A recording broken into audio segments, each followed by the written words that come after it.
எனக்கு back pain இருக்குது. So நான் சித்தா மெடிசன் எடுத்துகிட்ருக்கேன். ஒரு 1.5 மந்த்தாக எடுத்துகிட்ருக்கேன். இப்போ ரொம்ப பெட்டராக இருக்குது. எல்லா ப்ராக்டிஸும் என்னால் பண்ண முடியுது. ஆனால் இந்த சித்தா மெடிசனில் ஏதோ மெட்டல் கலக்கிறதா சொல்கிறாங்க. அலோபதிக்கும் ஆயுர்வேதா இதெல்லாம் கம்பேர் பண்ணும்போது இந்த சித்தா மெடிசன் என்ன மாதிரி நம்ம உடம்புல தாக்கம் செய்யுது? Essentially, the difference between Ayurveda and Siddha and Allopathy is just this. Allopathy is purely chemicals, chemical manipulation of the system. When it's an emergency, you must use it. But if it's a if it's a chronic ailment which is going to be with you for a long time, and you're going to take some medicine for a long time, definitely popping pills for long periods of time is not a good thing. So Ayurveda is herbal. Herbs are also chemicals, but in natural form. It's way better than taking it in a synthetic form. Ayurveda needs a certain amount of application and knowledge because there are over 300,000, okay? 300,000 Ayurvedic formulations according to the ancient texts. 300,000 formulations you have to understand if you have to really prescribe Ayurveda. So, prescribing or practicing Ayurveda it needs a lifelong involvement.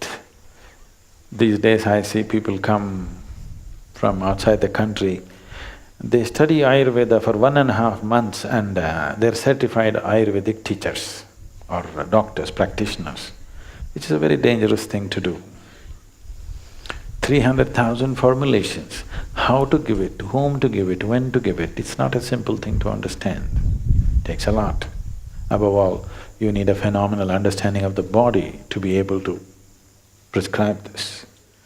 Siddha is very different in the sense, Siddha is essentially elemental in nature. There are herbs, but essentially it's elemental in nature. It comes more from the yogic science, because the fundamental of yogic science is in bhuta shuddhi or in cleansing of one's elements.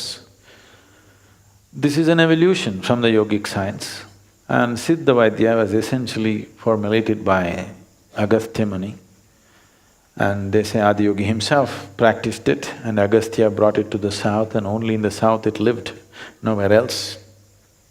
And it's elemental in nature, which needs less study but more internal mastery for the person who practices it, which is again a problem today. We hope these young people who are starting their sadhana at the age of 6 and they're going to be in sadhana throughout their growing period, these kind of people can take to Siddha very effortlessly because the necessary sadhana is there within them. Siddha Vaidya cannot happen without sadhana. Today they have set up colleges for Siddha Vaidya, which it will not work like that. They're picking up bits and pieces from the text and trying to practice that. Quackery, Siddha quackery is happening.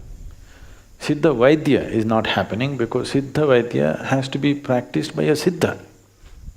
It is a Siddha who can practice Siddha Vaidya. Siddha means an established one who is firmly established within himself. Because it's elemental in nature. Because it's elemental, it's not really a medicine as such. You are dealing with the fundamental material which makes the body. You're not trying to infuse some other medicine into it. So usage of metals is very much prevalent in Siddha.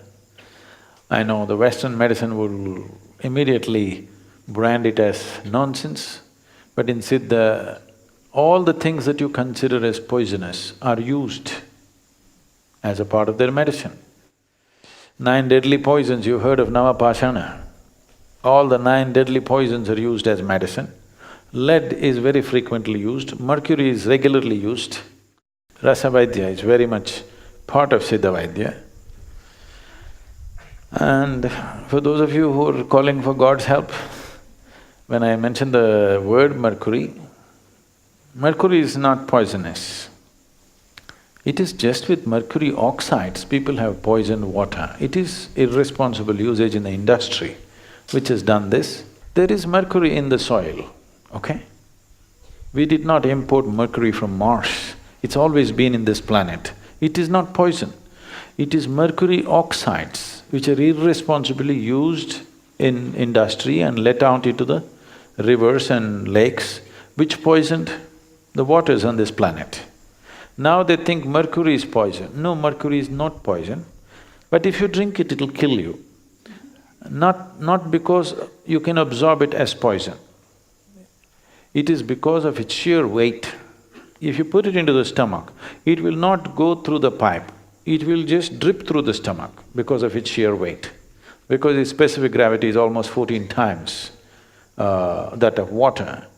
Because of that, because of sheer weight, if you place it in your hand, it just goes into your hand through the pores. Similarly, if you put it into the stomach, it'll go through the stomach, it'll not go through the intestine. Because of that, it may kill you, because it bores holes.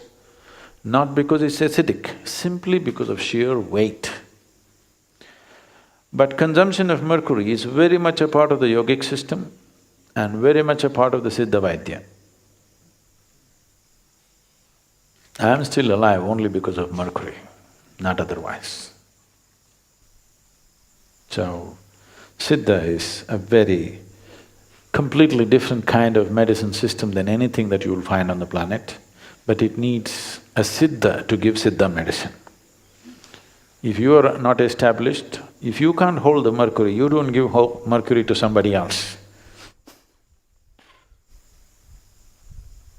Yogic system has always used mercury. Mercury and yogis are always together. You cannot…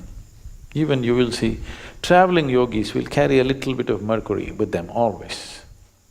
If not in liquid form, in solid form, solidified mercury, people do practices, keeping it in their mouth and doing things and whatever.